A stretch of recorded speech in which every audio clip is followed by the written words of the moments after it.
નમસ્કાર મિત્રો, જો તમે લાલ ચોપડી સ્કોલરશિપનું ફોર્મ ભરવા માંગો છો પરંતુ તમને ખબર નથી કે ફોર્મ કેવી રીતે ભરવું, તેમાં કયા ડોક્યુમેન્ટની જરૂર પડશે, તેમાં માહિતી કેવી રીતે ભરવી અને ફોર્મ સબમિટ કર્યા પછી શું કરવું, તો આજે આ વિડીયોમાં મોબાઈલમાંથી સ્કોલરશિપનું ફોર્મ કેવી રીતે ભરવું તે આપણે આજે જોવાનું છે.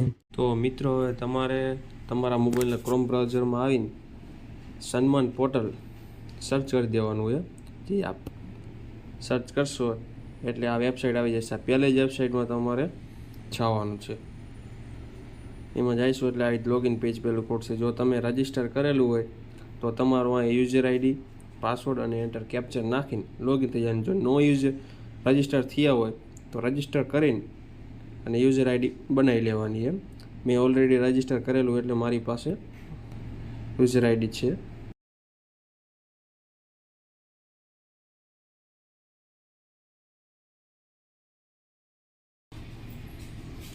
લોગિન થઈ ગયા પછી તમારે સાઈડનું આ રીતે પેજ આવશે. તેમાં તમારે બધા ઓપ્શન આવી જાય છે. તેમાં તમારે નીચે સ્ક્રોલ કરવાનું અને ઓપ્શન આવશે શિક્ષણ સહાય. આ શિક્ષણ સહાયવાળા ઓપ્શનમાં તમે ક્લિક કરવાનું એટલે તમારે આવી રીતે એક પેજ ખોલશે.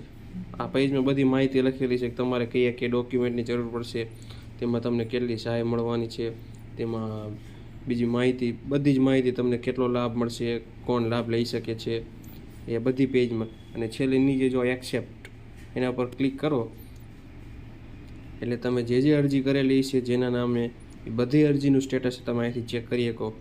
અહીંયા તમે જોઈ શકો કે અરજીનું કામ ચાલુ છે અને અરજી મંજૂર પણ થઈ જઈએ અને એની અહીંયા PDF પણ. તો હવે આપણે નવી અરજી કેવી રીતે કરવી તે ઉપર એપ્લાયવાળો ઓપ્શન દેખાય તેમાં ક્લિક કરવાનું. એટલે તમારે બધી માહિતી નાખવાની આવશે. સૌથી પહેલાં તો આવશે વિદ્યાર્થીનું પૂરું નામ. વિદ્યાર્થીનું પૂરું નામ ઇંગ્લિશમાં નાખી દેવાનું. પછી આવશે વિદ્યાર્થીનું ગુજરાતીમાં નામ, વિદ્યાર્થીનું ગુજરાતીમાં નામ. પછી આવશે વિદ્યાર્થીના પિતાનું નામ. ત્યાં પણ પિતાનું નામ આખું ઇંગ્લિશમાં નાખવાનું રહેશે. પછી વિદ્યાર્થીના પિતાનું નામ ગુજરાતીમાં, તેમાં તેનું પિતાનું આખું પૂરું નામ ગુજરાતીમાં નાખી દેવાનું. જે સ્ત્રી હોય તો સ્ત્રી અથવા પુરુષ હોય તો પુરુષ. શારીરિક રીતે અક્ષમ છે કે નહીં એમાં તમારે ના આવશે. પછી વિદ્યાર્થીની જન્મ તારીખ નાખવાની આવશે. વિદ્યાર્થીની જન્મ તારીખ તમે નાખશો એટલે ઓટોમેટિક આ નીચે વિદ્યાર્થીની ઉંમર રહી તે એમાં આવી જશે. પછી તમે વિદ્યાર્થીની તમે કઈ કેટેગરીમાં આવો તો વિદ્યાર્થીનું કેટેગરીમાં તમારે જો SC/ST વાળા, OBC વાળા કે SC/BC વાળા, આ બંને જ્ઞાતિમાં SC/BCમાં આવી જશે. અને જનરલવાળા આ બધા જ સહાય મળી શકે. ત્યારબાદ વિદ્યાર્થીનો મોબાઈલ નંબર અથવા વિદ્યાર્થીનો પિતાનો નંબર હોય તો ચાલે અને વિદ્યાર્થીનો પોતાનો નંબર હોય તો ચાલે. પછી ફોન નંબર, વિદ્યાર્થીનો ઈમેલ આઈડી નાખવી ફરજિયાત નથી. પછી વિદ્યાર્થીનો આધાર કાર્ડ, તેમાં વિદ્યાર્થીનો આધાર કાર્ડનો નંબર નાખી દેવાનો. પછી જે વ્યક્તિનું ફોર્મ ભરવાનું જે વિદ્યાર્થીનું, તે વિદ્યાર્થીનો ફોટો અહીંયા સિલેક્ટ કરી લેવાનો. પછી તમારું વિદ્યાર્થીનું હાલનું સરનામું, વિદ્યાર્થી ક્યાં રહે છે તો એમાં જિલ્લો સિલેક્ટ કરી લેવાનો. તમે જ્યાં રહેતા હોઈએ આમાં બધા જિલ્લા આવી ગયા. પછી નીચે આવશે તાલુકો. તમારે જે તાલુકો તમે, ઉદાહરણ તરીકે મેં જિલ્લો સિલેક્ટ કર્યો મોરબી, તો એમાં તાલુકો તમે જે તાલુકાના રહેતા હોય તાલુકાનું નાખી દેવાનું.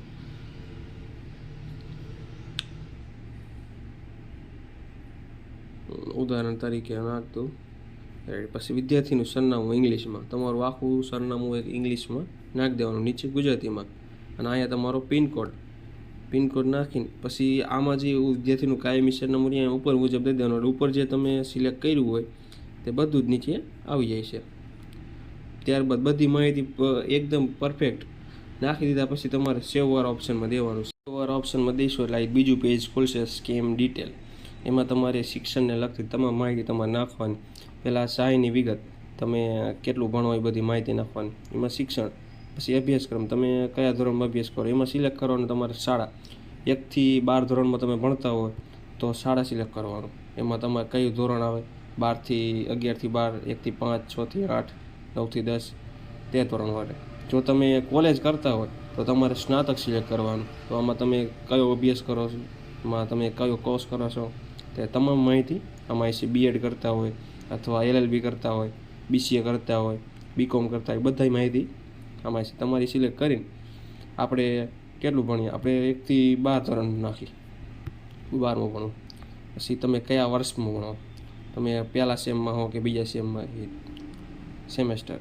પછી એડમિશન તમે ક્યારે લીધું, કઈ તારીખે તમારા સ્કૂલેથી તમારે બોનોફાઇડ લાવો, એમાં તમારું એડમિશનની તારીખ હશે કે આ તારીખે તમે એડમિશન લીધું, તો આપણે અહીંયા તારીખ નાખી દઈએ.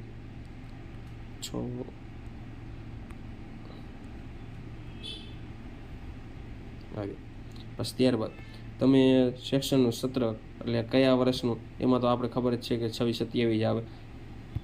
26-27 તમારું રિઝલ્ટ, એટલે તમે ગયા વર્ષનું રિઝલ્ટ, તેમાં 2026નું, તમે 2026નું રિઝલ્ટ એમાં તમારે સિલેક્ટ કરી દેવાનું 2026. અહીંયા તમારે રેશન કાર્ડ નંબર નાખી દેવાનો તમારો, અને નીચે નાખી દેવાનું કે સ્કૂલ, તમારી શાળાનું નામ શું છે, અને 60 રૂપિયા તમને 11 થી 12 ધોરણવાળાને 10,000ની સહાય મળે છે.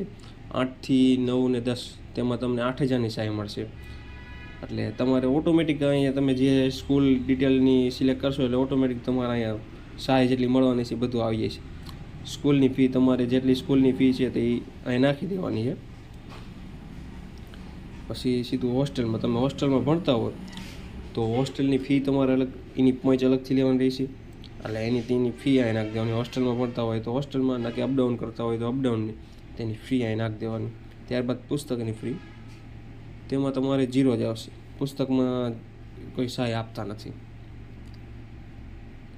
ત્યારબાદ તમારે નીચે નાખી દેવાની બેંકની ડિટેલ, તમારે જે બેંકમાં ખાતું હોય, જેમ કે SBIમાં હોય, બેંક ઓફ બરોડા હોય કે પછી ગમે તેમાં તમારી માહિતી નાખીને પછી સેવ વાળા ઓપ્શનમાં દઈ દેવાનું હોય. તો મિત્રો, હવે તમે જે સ્કૂલની ડિટેલ બધી નાખી દીધા પછી તમારે હવે નાખવાની આવશે ડોક્યુમેન્ટ ડિટેલ. ડોક્યુમેન્ટની ડિટેલ ભરતા પહેલાં તમારે બધા જ ડોક્યુમેન્ટ ઓરિજિનલ સાથે રાખવાના. તો સૌથી પહેલાં આવશે વાર્ષિક આવકનો દાખલો.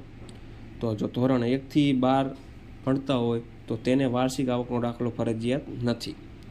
પછી આવશે શાળા અથવા કોલેજનું ઓરિજિનલ બોનોફાઇડ. તમારે અહીંયા બીજા ઓપ્શનમાં ઓરિજિનલ બોનોફાઇડ અપલોડ કરવાનું છે. પછી બાળકનું આધાર કાર્ડ, બાળકનું ઓરિજિનલ આધાર કાર્ડ બંને સાઈડ, આગળ પાછળ બંને સાઈડનું આધાર કાર્ડ અપલોડ કરવાનું રહેશે. ત્યારબાદ આવશે ફી ભર્યાની પોઈચ. તમારે સ્કૂલમાંથી જે ફી ભર્યાની પોઈચ હશે તે પોઈચ અહીં અપલોડ કરવાની છે, ઓરિજિનલ પોઈચ. પછી બાળકનું ગયા વર્ષનું પરિણામ, રિઝલ્ટ, એટલે ગયા વર્ષનું રિઝલ્ટ અપલોડ કરવાનું. હોસ્ટેલમાં રહેતા હોય તો હોસ્ટેલની ફીની પોઈચ, એટલે તમારે હોસ્ટેલમાંથી તમારે ઓરિજિનલ ફીની પોઈચ લઈ લેવાની છે, એ અપલોડ કરવાની રહેશે. ત્યારબાદ આવશે રેશન કાર્ડ. તમારું રેશન કાર્ડના બંને પેજ, તમારા ઉપરના રેશન કાર્ડ નંબર અને નીચે તમારે રેશન કાર્ડમાં કેટલા સભ્ય તેનું આખું રેશન કાર્ડ અપલોડ કરવાનું. ત્યારબાદ આવશે પુસ્તક સહાયની, એ તમે અપલોડ કરો કે ન કરો એ ફરજિયાત નથી. પછી આવશે વિદ્યાર્થીના અટક તેમજ નામ અલગ. જો તમારું નામ ફેર રહેતું હોય અક્ષરમાં કે પછી અટકમાં, તો તેના માટેનું એફિડેવિટ અપલોડ કરવાનું રહેશે. ત્યારબાદ આવશે વિદ્યાર્થીની બેંકની પાસબુક, શ્રમિક બેંક પાસબુક. તો તમારે વિદ્યાર્થીની બેંકની પાસબુકનો પહેલા પેજનો ફોટો અપલોડ કરી દેવાનો છે. ત્યારબાદ આવશે એફિડેવિટ.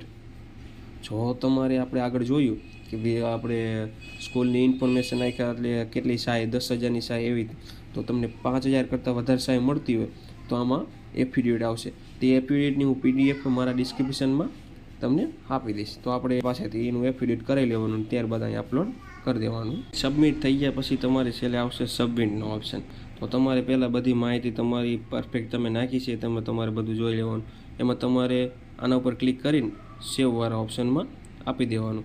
એટલે તમારે જાય છે OTP, કે જે તમારો મોબાઈલ આની સાથે રજિસ્ટર છે, એટલે એમાં OTP જઈને ત્યાંમાં OTP નાખીને, તમે જો OTP મોકલેલો હોય તો OTP ઓલરેડી હેવ OTP, તો તેમાં નાખીને તમારું OTP નાખીને ફોર્મ સબમિટ કરી દેવાનું છે. ત્યારબાદ તમારું ફોર્મ ભરી ગયા પછી તમારી એક PDF તમારા મોબાઈલમાં જ ડાઉનલોડ થઈ જશે કે તમે માહિતી છે કયા કયા ડોક્યુમેન્ટ અપલોડ થયા છે કે નહીં, તે બધી જ માહિતી તમારી PDFમાં હશે.